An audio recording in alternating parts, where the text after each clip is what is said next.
Hi, today is October 19th, 2023, and here are my poems for the day. The first one is poem number 1678 for the year, Great Point. The boat was called Great Point, and I had to admit that the boat made a great point. It made a great point of floating on the water and being docked at the pier. If it had been able to move freely, and if I had been somehow standing in the middle of the Hudson, that boat would have run circles around me, both literally and logically. I took a picture of the good ship Great Point and said, "You make a great point, Great Point. You make a really great point." But I think that Great Point knew that already. Poem number 1679, Because She Was a Human Being. When he told her over and over, "I want you to be happy," he didn't mean that he wanted to try to make her happy.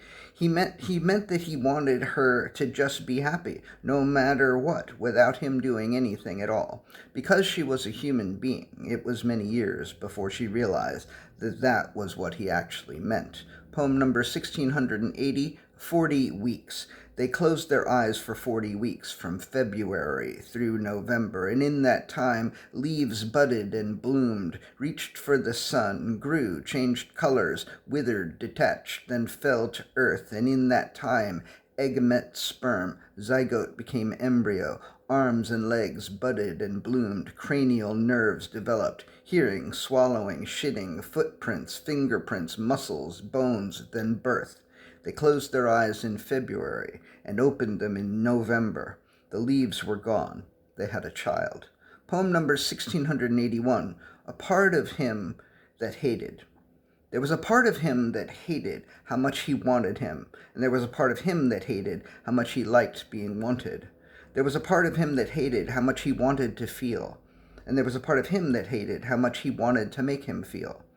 There was a part of him that hated knowing that he would be hurt, and there was a part of him that hated knowing that he would hurt him.